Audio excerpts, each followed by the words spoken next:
An Old-Fashioned Girl by Louisa May Alcott. Chapter 16. A Dress Parade.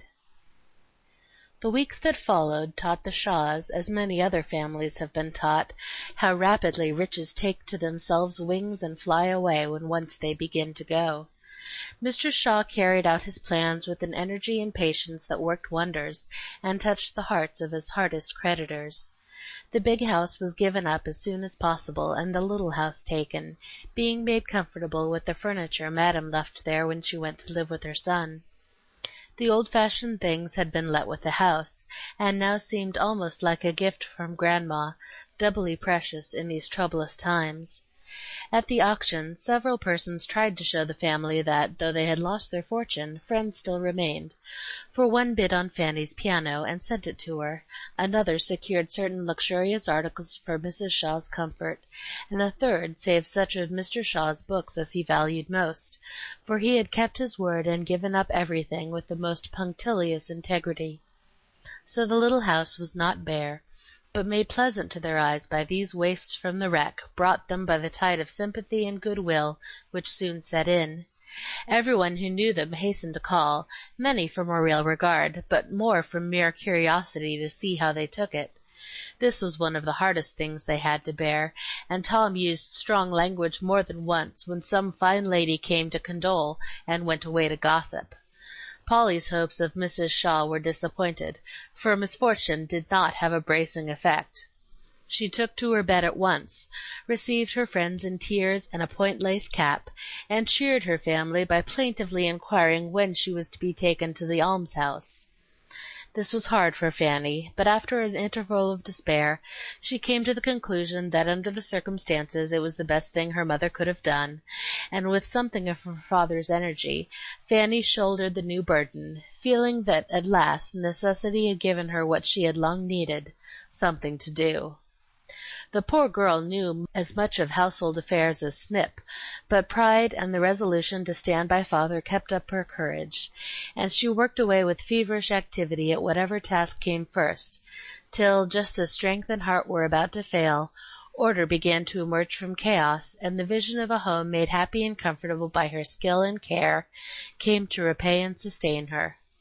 Maud, being relieved from the fear of backdoor beggary, soon became reconciled to bankruptcy, thought it a rather good joke on the whole, for children like novelty, and don't care much for Mrs. Grundy. She regarded the new abode as a baby house on a large scale, where she was allowed to play her part in the most satisfactory manner. From the moment when, on taking possession of the coveted room, she opened the doors of the three-cornered closet, and found a little kettle there just like Polly's standing there, she felt that a good time was coming for her, and fell to dusting furniture, washing cups, and making toast, the happiest, fussiest little housewife in the city. For Maud inherited the notable gifts of her grandmother, and would have made a capital farmer's daughter, in spite of her city breeding. Polly came and went through all these changes, faithful, helpful, and as cheery as she could be when her friends were in trouble. The parts seemed reversed now, and it was Polly who gave, Fanny who received, for where everything seemed strange and new to Fan, Polly was quite at home, and every one of the unfashionable domestic accomplishments now came into play, to the comfort of the Shaws and the great satisfaction of Polly. She could not do enough to prove her gratitude for former favors, and went toiling and moiling about, feeling that the hardest, most disagreeable tasks were her especial duty. In the moving, nothing suited her better than to trot up and down, lugging heavy things, to pound her fingers black and blue nailing carpets and curtains, and the day she nearly broke her neck tumbling down the cellar stairs, in her eagerness to see that Mrs. Shaw's wine was rightly stored, she felt that she was only paying her debts, and told Tom she liked it when he picked her up looking as gummy as a chimney sweep. "You can turn your hand to anything, you clever girl, so do come and give me some advice, for I am in the depths of despair," said Fanny, when the maid-of-all-work, as Polly called herself, found a leisure hour. "What is it? Moths in the furs, a smoky chimney, or smallpox next door?" asked Polly as they entered Fan's room, where Maud was trying on old bonnets before the looking-glass. "Actually, I have nothing to wear," began Fan impressively. "I've been too busy to think or care till now, but here it is nearly May, and I have hardly a decent rag to my back." Usually, you know, I just go to Mrs. O'Grady and tell her what I want. She makes my spring wardrobe, Papa pays the bill, and there I am. Now I've looked into the matter, and I declare to you, Polly, I'm frightened to see how much it costs to dress me." "Not so much as some girls I know," said Polly encouragingly. "Perhaps not, for I have a conscience, and taste is economy sometimes. But really, Polly, I haven't the heart to ask Papa for a cent just now, and yet I must have clothes. You are such a genius for planning and working wonders that I throw myself upon you and ask, how shall I make a spring wardrobe out of nothing?" "Let me see the nothing before I advise. Bring out every rag you've got, and we'll see what can be done," said Polly, looking as if she enjoyed the prospect, for she had a great deal of that feminine faculty which we call knack, and much practice had increased it. Fanny brought out her rags, and was astonished to see how many she had, for chair, sofa, bed, and bureau were covered, and still Maud, who was burrowing in the closets, kept crying, "Here's another!" "There's a discouraging heap of rubbish for you," said Fan, as she added a faded muslin to the last pile. "Now to me your rubbish looks very encouraging, because there is good material there and not much worn-out finery. That's my detestation, for you can't do anything with it. Let me see, 5 bonnets. Put the winter ones away till autumn, rip up the summer ones, and out of 3 old ones we'll get a pretty new one, if my eyes don't deceive me." "I'll rip, and then do let me see you make a bonnet. It must be so interesting," said Maud, whipping out her scissors and eagerly beginning to reduce a shabby little bonnet to its original elements. "Now the dresses," continued Polly, who had rapidly sorted out the piles. "Will you have the goodness to look at this?" said Fan, holding up a gray street suit faded past cure. Polly whisked it wrong side out, and, showing the clean, bright fabric, said with a triumphant wave, "Behold your new suit! Fresh trimming and less of it will finish you off as smart as ever." "I never wore a turn dress in my life. Do you suppose people will know it?" said Fan doubtfully. "What if they do? It won't hurt you. Not 1 in 100 will ever think anything about your dress except that it is pretty. I've worn turn and dyed gowns all my days, and it don't seem to have alienated my friends or injured my constitution." "That it hasn't. I'm a goose, Polly, and I'll get over the feeling that it's sort of disgraceful to be poor and have to economize. We'll turn the gray, and I'll wear it bravely. Then it will be more becoming than ever." "Oh, here's the pretty violet silk. That will make a lovely suit," cried Polly, going on with the review. "Don't see how 2 draggled skirts and a stained waist can be transformed into a whole rig," said Fan, sitting on the bed with her garments strewn about her in various attitudes of limp despondency. "Well, ma'am, my plan is this," began Polly, imitating Mrs. O'Grady's important tone and bad grammar. "Gores is out and plaits is in. Therefore, as the top of the skirt is quite fresh, we will take off the ruffles, turn it upside down, and leave it plain. The upper skirt will be made scanter and finished with a frill.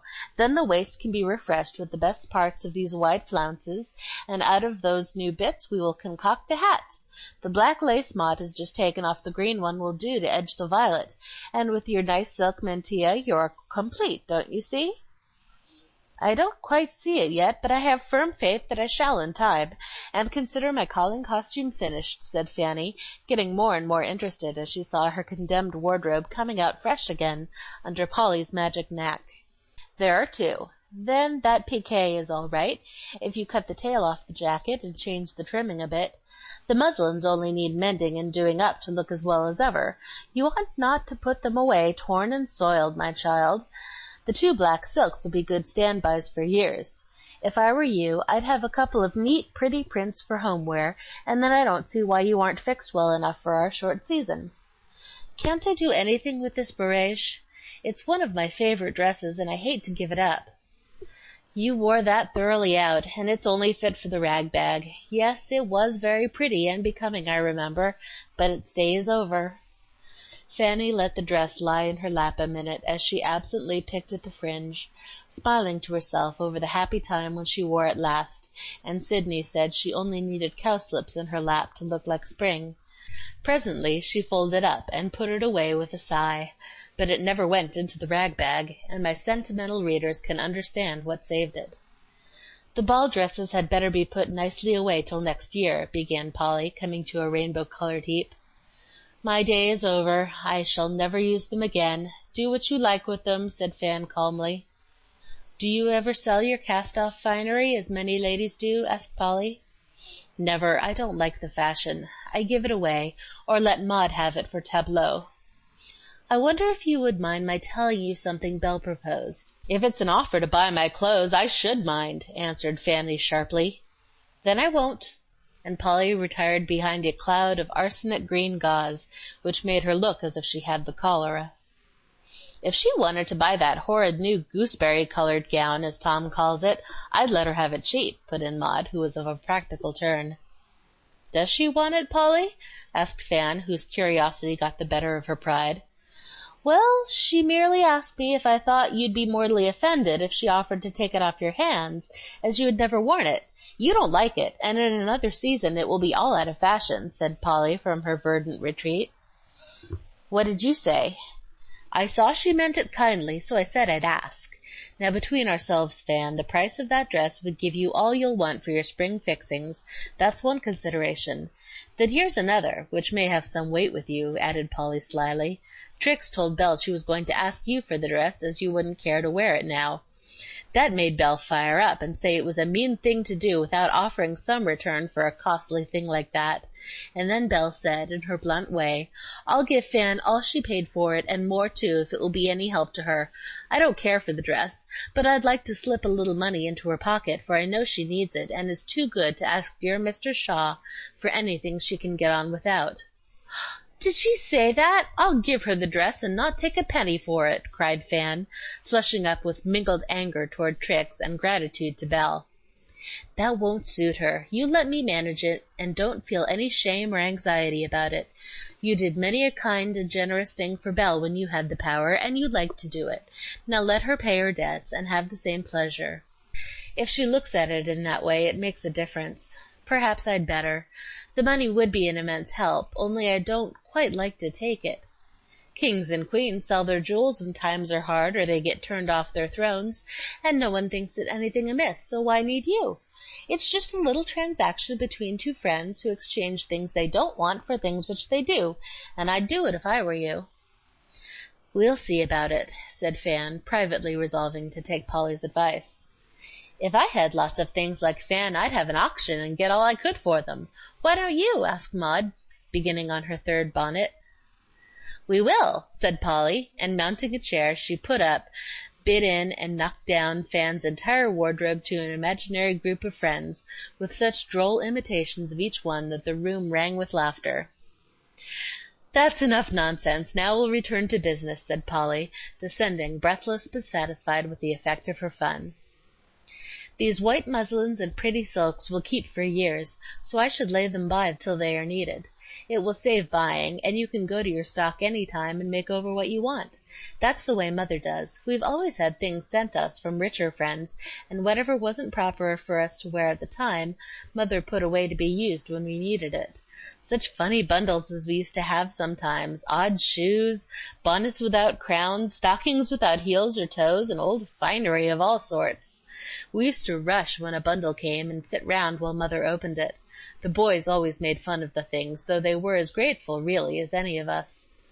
Will made a verse one day, which we thought pretty well for a little chap. To poor country folks who haven't any clothes, rich folks to relieve them send old lace gowns and satin bows. I think that Will is going to be as nice a poet as Mr. Shakespeare, remarked Maud in a tone of serious conviction. He is already a Milton, but I don't believe he will ever be anything but a poet in name, said Polly, working away while she talked. Didn't your mother ever let you wear the nice things that came? No, she thought it wasn't the thing for a poor minister's girls to go flourishing about in second-hand finery, so she did what I'm doing now, put away what would be useful and proper for us by and by, and let us play with the shabby silk bonnets and dirty flounced gowns. Such fun as we used to have up in our big garret. I remember one day we had been playing Have a Ball, and were all rigged up, even the boys. Some new neighbors came to call and expressed a wish to see us, having been told that we were pattern children. Mother called us, but we had paraded out into the garden after our ball and were having a concert as we sat about on the cabbages for green satin seats, so we didn't hear the call, and just as the company was going, a great noise arrested them on the doorstep, and round the corner of the house rattled Ned in full costume, wheeling Kitty in a barrow, while Jimmy, Will, and I ran screaming after, looking like bedlamites, for we were playing that Lady Fitzperkins had fainted and was being borne home senseless in a cab. I thought Mother would kill herself with laughing, and you can imagine what a fine impression the strangers received of the model children. Maud was so tickled with this youthful prank that she unguardedly sat down to laugh on the edge of an open trunk, immediately doubled up, fell in, and was with difficulty extricated. People in the country have a great deal nicer times than we do. I never rode no wheelbarrow, I never sat on cabbages, and I don't think it's fair, she said with an injured expression. You needn't save any old silk gowns for me. I don't mean to be a fine lady when I grow up. I'm going to be a farmer's wife and make butter and cheese and have 10 children and raise pigs, she added in one enthusiastic burst. I do believe she will if she could find a farmer anywhere, said Fanny. Oh, I'm going to have Will. I asked him, and he said all right. He's going to preach Sundays and work on the farm the rest of the time. Well, he is, so you needn't laugh, for we have made all of our plans, said Maud with comical dignity, as she tried the effect of an old white bonnet, wondering if farmers' wives could wear ostrich feathers when they went to meeting. Blessed innocence! Don't you wish you were a child and dared tell what you want? Murmured Fanny. I wish I had seen Will's face when Maud proposed, answered Polly, with a nod which answered her friend's speech better than words. Any news of anybody? Whispered Fan, affecting to examine a sleeve with care. Still at the South. Don't think late events have been reported yet. That accounts for absence, answered Polly. I think Sir Philip was hit harder than was supposed, said Fan. I doubt it, but time cures wounds of that sort amazing quick. Wish it did. Who's Sir Philip? Demanded Maud, pricking up her ears. A famous man who lived in the time of Queen Elizabeth, answered Fan, with a look at Polly. Oh, and Maud seemed satisfied, but the sharp child had her suspicions nevertheless. There will be an immense deal of work in all this fixing over, and I hate to sew, said Fanny, to divert a certain person's thoughts. Jenny and I are going to help.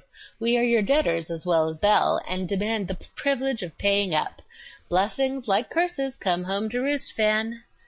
Mine come home a good deal bigger than they went, answered Fanny, looking pleased that little favors should be so faithfully remembered. The interest on that sort of investment rolls up beautifully, you know.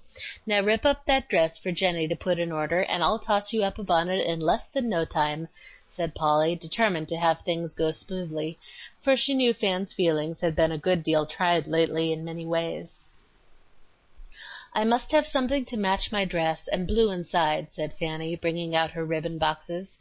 Anything you like, my dear. When it comes to bonnets, I am usually inspired. I have it! There we are! And nothing could be nicer, cried Polly, making a dive among the silks Fan was turning over with a lost expression.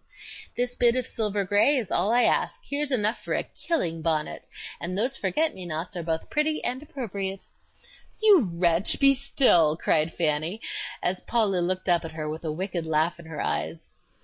It will be done in time, and the dress likewise, so look your prettiest and accept my blessing, continued Polly, seeing that Fan liked her raillery. Time for what? asked Paulina Pry. Your wedding, dear, sweetly answered Fan, for Polly's pleasant hints and predictions put her in a charming humor, and even made old clothes of little consequence. Maud gave an incredulous sniff, and wondered why big girls needed to be so dreadful mysterious about their old secrets. This silk reminds me of Kitty's performance last summer. A little checked silk was sent in our spring bundle from Mrs. Davenport, and Mother said Kit might have it if she could make it do. So I washed it nicely, and we fussed and planned, but it came short by half of one sleeve. I gave it up, but Kit went to work and matched every scrap that was left so neatly that she got out the half sleeve, put it on the underside, and no one was the wiser. How many pieces do you think she put in, Maud? 50, was the wise reply. "No, only 10, but that was pretty well for a 14-year-old dressmaker. You ought to have seen the little witch laugh in her sleeve when any one admired the dress, for she wore it all summer and looked as pretty as a pink in it. Such things are great fun when you get used to them. Besides, contriving sharpens your wits and makes you feel as if you had more hands than most people." "I think we'll get a farm near your house. I should like to know Kitty," said Maud, feeling a curious interest in a girl who made such peculiar patchwork. "The dress parade is over, and I'm ever so much obliged to you, Polly, for helping me through, and showing me how to make the best of things. I hope in time to have as many hands as you," said Fan gratefully, when the simple bonnet was done and everything planned out ready to be finished. "I hope you will soon have 2 good, strong ones besides your own, my dear," answered Polly as she vanished, with a parting twinkle that kept Fan's face bright all day. End of Chapter 16. Recording by Laurel Anderson, Sanford, Florida.